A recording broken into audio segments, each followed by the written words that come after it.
Hi everyone, welcome to another video by Optionables in your regional language. So today in this video, we are going to learn about short straddle.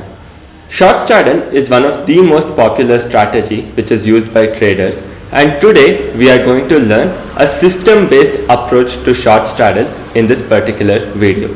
So this will be available in your regional language itself, so that it will be reaching out to you in a much better way and you will be able to comprehend it better. So if you are liking the content on this channel, then please do hit the like button, share as well as subscribe. Thank you so much for joining.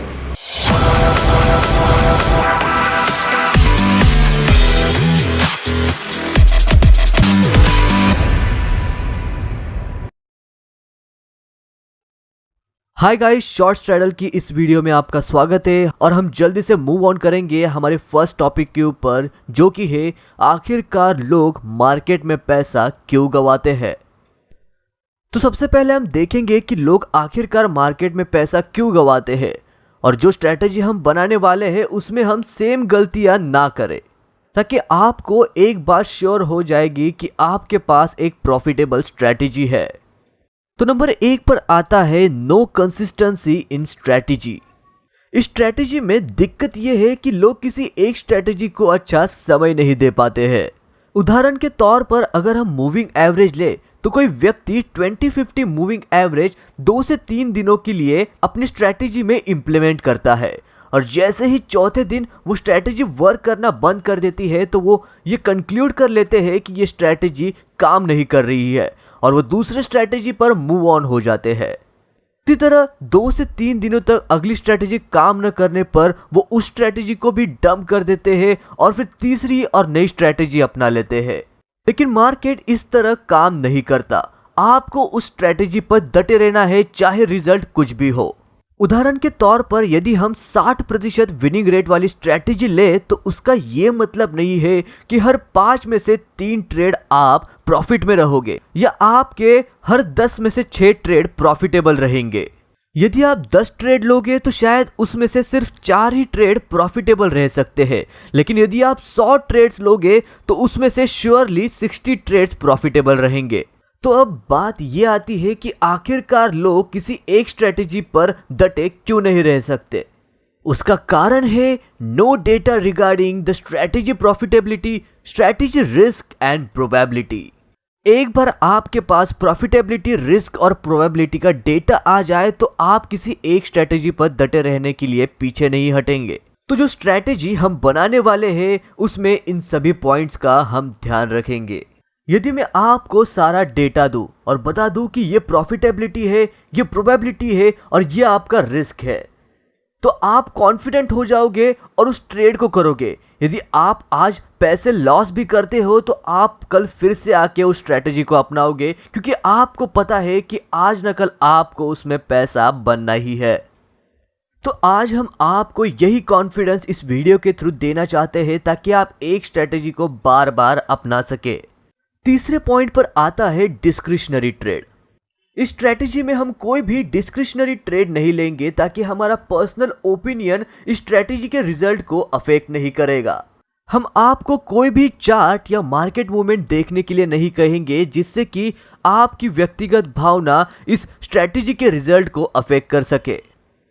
ये step काफी mechanical और technical है, क्योंकि यदि आप इस process को repeat करते हो या 10 और जन इस स्ट्रैटेजी को अपनाते हैं या हर कोई इस स्ट्रैटेजी को अपनाता है तो सभी को सेम ही रिजल्ट आएंगे। इसका मतलब ये नहीं है कि यदि मुझे लगता है कि आज मार्केट ऊपर जाएगा तो मैं बाय करूंगा या आज मार्केट नीचे जाएगा तो मैं सेल करूंगा। तो हर एक व्यक्ति जो इस स्ट्रैटेजी को अपनाएगा उसे सेम ही रिजल्ट मिलेगा। अब चौथे सबसे बड़े प्रॉब्लम की बात करते हैं, जो कि है wrong position sizing and capital management.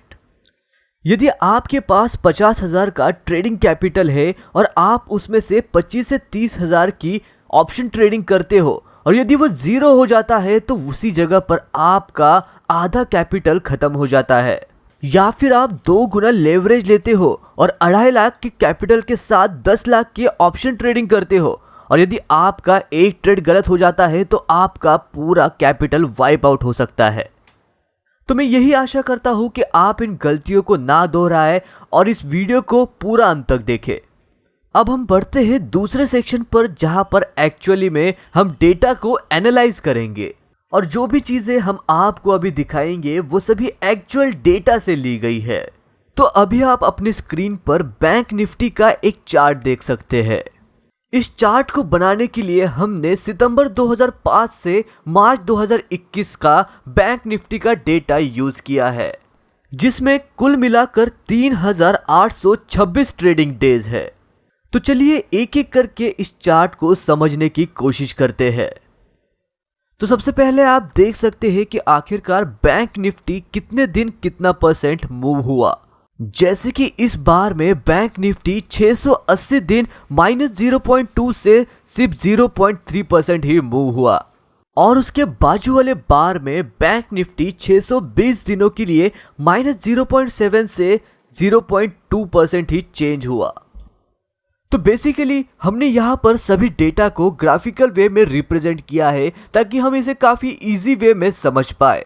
अब हम यहाँ पर देख सकते हैं कि बैंक निफ्टी 2191 दिन +0.8% से -0.8% ही मूव हुआ है।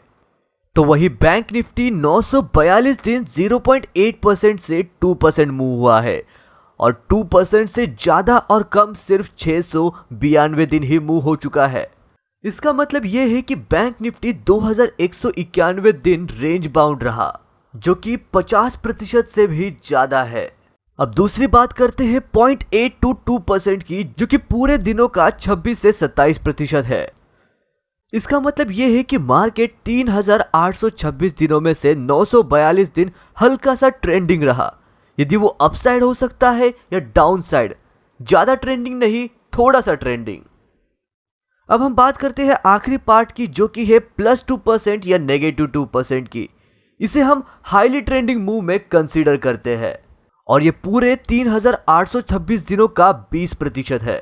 अब आपके सामने पूरा डेटा आ चुका है, तो आप ये देख ही सकते हैं कि लगभग 95% से भी ज्यादा टाइम मार्केट कंसोलिडेशन स्टेज में रहता है या फिर रेंज बाउंड रहता है। और यही कारण है कि हम शॉर्ट स्ट्रैडल स्ट्रैटेजी को अपना रहे हैं।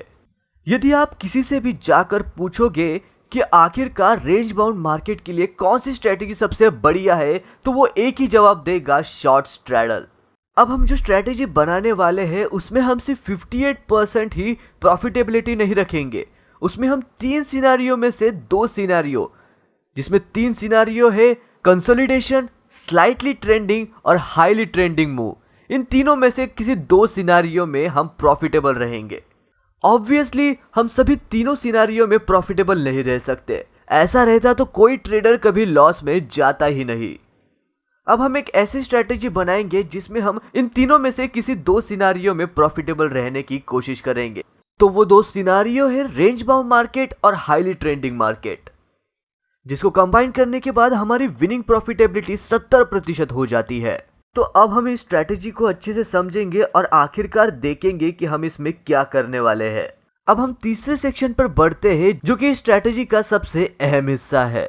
इस सेक्शन में हम देखेंगे कि आखिरकार शॉर्ट स्ट्रैडल को कैसे अप्लाई करना है, कहां पर स्टॉप लॉस लगाना है और इसके प्रीवियस रिजल्ट का डेटा क्या है।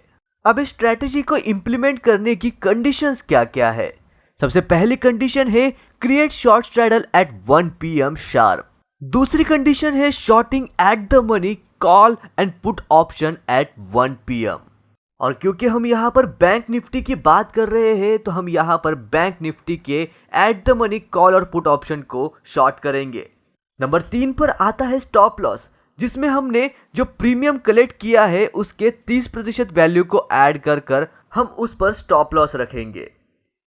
उदाहरण के तौर पर यदि हमने कॉल ऑप्शन सेल किया है 300 पे, तो हमारा स्टॉप लॉस होगा 300 + 300 का 30%, जो कि होता है 390। यानी कि हम 390 पे कॉल ऑप्शन का स्टॉप लॉस रखेंगे। तो उसी तरह यदि हमने पुट ऑप्शन सेल किया है 330 रुपए पर, तो हमारा स्टॉप लॉस होगा 330 + 330 का 30%, जो कि मिलकर होता है 429 रुपए। यानी कि हमारा पुट लेग का स्टॉप लॉस होगा 429 रुपए। आपको बस इतनी ही चीजें करनी है, ना ही आपको कोई चार्ट देखना है या ना ही आपको कोई मार्केट मूवमेंट देखना है। 12:50 पर आपको अपने ट्रेडिंग टर्मिनल पर आना है, फिर आपको बैंक निफ्टी के लेवल्स देखने हैं और फिर बराबर 1 बजे आपको बैंक निफ्टी के एट द मनी कॉल और पुट ऑप्शन को सेल करना है। उसके बाद आपको कॉल और पुट के कलेक्टेड प्रीमियम वैल्यू को 30% से बढ़ाकर वहां पर स्टॉप लॉस रखना है। जैसे कि उदाहरण के तौर पर कॉल ऑप्शन को यदि आपने 400 पे सेल किया है तो 400 प्लस उसका 30% होगा आपका स्टॉप लॉस। इसे देखकर आपको लग रहा होगा कि ये तो काफी सिंपल है, लेकिन सच्ची में आपको बस इतना ही करना है। और इसे बैक करने के लिए मैं अभी आपको इसका डेटा दिखाऊंगा। उससे पहले मैं जीरो द काइट ओपन करके आपको ये भी दिखाऊंगा कि आप आखिरकार इस स्ट्रेटेजी को कैसे एग्जीक्यूट कर सकते हैं। जैसे कि आप देख सकते हैं कि मेरा कर्सर बैंक निफ्टी के 1 बजे के कैंडल पर है और उसकी सबसे नजदीकी राउंड फिगर वैल्यू है 32,300। उसके बाद आपको 32,300 के कॉल और पुट को शॉर्ट करना है। तो यदि हम एक्चुअली में जाकर कॉल की लेवल देखें तो वो है 440 और पीई की लेवल थी 450। तो आपको बस कैलकुलेटर में जाना है और वहां पर 440 प्लस 30% करना है। तो आपके कॉल का स्टॉप लॉस निकल के आता है 572 और आपके पुट ऑप्शन का स्टॉप लॉस निकल के आता है 585। तो इसी तरह आप अपने स्टॉप लॉस को रखकर अपने ट्रेड को एग्जीक्यूट कर सकते हैं। और इस ट्रेड की सबसे आखिरी कंडीशन है एग्जिट दिस ट्रेड एट 255, यानी कि बराबर 2:55 को आपको इस स्ट्रेटेजी को एग्जिट करना है। आपको 1 बजे आके ट्रेड को एग्जीक्यूट करना है और 2:55 को ट्रेड को क्लोज करना है। इसके बीच में आप अपने सिस्टम को बंद करके भी जा सकते हैं और बराबर एग्जिट करने के टाइम पर आ सकते हैं। यदि आप कम क्वांटिटी में काम कर रहे हो तो आप स्टॉप लॉस मार्केट ऑर्डर लगा सकते हैं, लेकिन यदि आप बड़ी क्वांटिटी में काम करते हो तो आप सिस्टम छोड़ के नहीं जा सकते, क्योंकि यदि आप स्टॉप लॉस लिमिट ऑर्डर लगाओगे तो कभी कभार ऐसा दिन आ सकता है कि आपका शायद वो लिमिट ऑर्डर एग्जीक्यूट या हिट नहीं हो सकता। तो आखिरकार हम इस स्ट्रेटेजी को बराबर 1 बजे ही क्यों एग्जीक्यूट कर रहे हैं और 2:55 को ही क्यों एग्जिट कर रहे हैं? उसका पहला रीजन है इजी टू एग्जीक्यूट। आपको बार बार नए पोजीशन एंटर करने की या एग्जिट करने की जरूरत नहीं, एक बार एंटर कर दो और 2 घंटे के बाद एग्जिट कर दो। दूसरा रीजन है हाईएस्ट थीटा डीके। नॉर्मली 1 से 3 के बीच में ही आपको सबसे ज्यादा थीटा डीके देखने को मिलता है। तीसरा रीजन है लो probability of V shape move. Market के शुरुआती आवर्स में आप देख सकते हैं कि शुरुआत में मार्केट कभी नीचे या ऊपर जा सकता है, तो वही हाफ वर्किंग टाइम के बाद मार्केट ऑपोजिट मूव ले लेता है। लेकिन यदि आप मार्केट में लेट एंटर होंगे तो काफी कम चांसेस है कि मार्केट ज्यादा वोलाटाइल हो सके। आखिरी रीजन है chances of big move after 3। अक्सर मार्केट के एंडिंग आवर्स में हमें वोलाटाइल मूव्स देखने को मिलते हैं, जो कि ऑप्शंस के प्राइसेस बढ़ा सकता है। इसलिए हम स्ट्रेटेजी को मार्केट के वोलेटाइल मूव से पहले ही एग्जिट कर देते हैं। अब हम देखेंगे इस स्ट्रेटेजी के रिलेटेड डेटा को। यदि आपने इस स्ट्रेटेजी को जनवरी 2017 से एग्जीक्यूट किया होता तो अब तक आपने टोटल 53 महीनों तक इस स्ट्रेटेजी को एग्जीक्यूट किया होता, जिसमें से कुल मिलाकर 51 महीने आप प्रॉफिट में रहते और सिर्फ 2 ही महीनों में आपने छोटा सा लॉस किया होता। ये डेटा हम आपको 10 लॉट का दिखा रहे हैं। यदि आपको 1 लॉट का डेटा चाहिए तो आप इसे डिवाइड बाय 10 कर सकते हैं। जैसे कि आप इस स्ट्रेटेजी में प्रॉफिट की कंसिस्टेंसी देख सकते हैं। यदि हम उदाहरण के तौर पर 2019 ले तो आपको 31,000, 1 लाख, 1 लाख, 90,000 और फिर 1,000 का लॉस, फिर 73,000, 4,000, 1 लाख, 1 लाख, 2 लाख, 1 लाख और 9,000 का प्रॉफिट हुआ है। और यदि आप 2019 के साल का कलेक्टिव प्रॉफिट देखें तो आपने सिर्फ 2019 में ही 10 लाख इस स्ट्रेटेजी से कमाए होते। और यदि हम 2018 की बात करें तो 2018 में एक भी महीना ऐसा नहीं है जिसमें हमें लॉस हुआ है। यदि आप इस डेटा को देखना चाहते हैं तो आप इस वीडियो को पॉज करके इस डेटा को एनालाइज कर सकते हैं। आप देख ही सकते हैं कि आखिरकार इस स्ट्रेटेजी ने हमें लंबे समय के लिए काफी अच्छे रिटर्न्स दिए हैं और 2 महीने जिसमें हमें लॉस था उसमें भी काफ़ी कम से कम लॉस दिया है। जैसे कि इस मार्च वाले महीने में सिर्फ 2800 का लॉस हुआ है और 2019 के मई वाले महीने में सिर्फ 1240 का लॉस हुआ है। हम और एक चार्ट को देखेंगे जिसमें हम देख सकते हैं कि हमारे क्यूमुलेटिव प्रॉफिट किस तरह दिखाई देंगे। पिछले 4 सालों में हमने कुल मिलाकर 36 लाख का प्रॉफिट किया होता और हमने इसमें न ही किसी कंपाउंडिंग इफेक्ट का यूज किया है। और आप आखिरकार देख सकते हैं कि किस तरह ये P&L का ग्राफ सीधा कंसिस्टेंटली ऊपर जा रहा है। आपको हर समय छोटा छोटा लॉस हो सकता है, लेकिन इवेंचुअली एट द एंड ये कंसिस्टेंटली आपको ऊपर ही लेके जाता है। और यही कारण है कि आपको एक स्ट्रेटेजी बार बार रिपीट करनी चाहिए, चाहे फिर रिजल्ट कुछ भी क्यों ना हो। अब बढ़ते हैं स्ट्रेटेजी के समरी वाली पार्ट पर। हमने इस स्ट्रेटेजी को इम्प्लीमेंट किया है 1 जनवरी 2017 से 13 मई 2021 तक, जिसमें हमने कुल मिलाकर 36,80,000 कमाए हैं, जिसमें हमारा हर हफ्ते का एवरेज प्रॉफिट है 16,140 रुपए और हर दिन आपने 3,432 रुपए का प्रॉफिट किया होता। जिस दिन आपने सबसे ज्यादा प्रॉफिट किया वो होता 54,000 और जिस दिन आपने सबसे बड़ा लॉस किया वो होता 1,31,000। इस पूरे ट्रेडिंग टाइम पीरियड में 228 हफ्ते हैं और उन हफ्तों में हमने एवरेजली 16,140 रुपए कमाए होते और उन सभी टोटल डेज में से हमारी विनिंग प्रॉफिटेबिलिटी थी 70.99%, यानी कि 761 दिन, और हमारी लूजिंग प्रोबेबिलिटी थी 29.01%, यानी कि 311 दिन। और हम देख सकते हैं कि हमारा रिस्क टू रिवॉर्ड भी 1:1 है, यानी कि जिस दिन आप जीतते हो तब आप 9,225 रुपए कमाते हो और जिस दिन हारते हो उस दिन 10,000 गवाते हो। लेकिन हम बाजी मारते हैं विनिंग प्रोबेबिलिटी में, क्योंकि हम जब जीतते हैं तब ज़्यादा टाइम जीतते हैं और जब हारते हैं तो काफ़ी कम टाइम हारते हैं। इस डेटा में इस्तेमाल किए गए लॉट की साइज है 20, यानी कि 10 लॉट कॉल के सेल किए गए हैं और 10 लॉट पुट के सेल किए गए हैं। और इस स्ट्रैटेजी का मैक्स ड्रॉडाउन है 2,79,000 रुपए। अब थोड़ा सा देख लेते हैं कि आखिरकार ये मैक्स ड्रॉडाउन है क्या। अब हम यहाँ पर देख सकते हैं कि पहले हमारा प्रॉफिट यहाँ पर था, फिर वो गिरकर नीचे आया और वापस से बाउंस बैक होकर ऊपर चला गया। तो हम हमारे मैक्सिमम प्रॉफिट वैल्यू से कितना नीचे गिरते हैं उसे हम मैक्सिमम ड्रॉडाउन कहते हैं। लेकिन इसका मतलब ये नहीं है कि आपने इतना बड़ा अमाउंट एक ही दिन में गवा दिया। कभी आपने प्रॉफिट किया तो आपने लॉस किया, कभी आपने प्रॉफिट किया तो फिर बड़ा लॉस किया। ऐसे में कब तक आप लॉस को झेल सकते हैं उसे हम मैक्सिमम ड्रॉडाउन कहते हैं। तो हमारा return to maximum drawdown ratio है 3.1, यानी कि यदि हमारा मैक्सिमम ड्रॉडाउन 2,80,000 है तो हम इसका 3 गुना रिटर्न एक्सपेक्ट कर सकते हैं, यानी कि हम इसका 8 लाख रिटर्न एक्सपेक्ट कर सकते हैं। अब बात करते हैं हमारे मैक्सिमम विनिंग स्ट्रिक डेज की, जो कि है 26 दिन, यानी कि हम बिना एक भी दिन लॉस किए 26 दिनों तक प्रॉफिट कर सकते हैं। और हमारी मैक्सिमम लूजिंग स्ट्रिक है 7 दिन, यानी कि यदि हमने स्ट्रैटेजी को एग्जीक्यूट किया होता तो लगातार सिर्फ 7 दिन ही हमें लॉस हुआ होता। और आप इसमें देख भी सकते हैं कि आखिरकार हमारा कितने दिन स्टॉप लॉस हिट हुआ, 1 बार, 2 बार या फिर उस दिन हिट भी नहीं हुआ। तो ये डेटा आपको इस स्ट्रैटेजी का पूरा स्टैटिस्टिक प्रोवाइड करता है।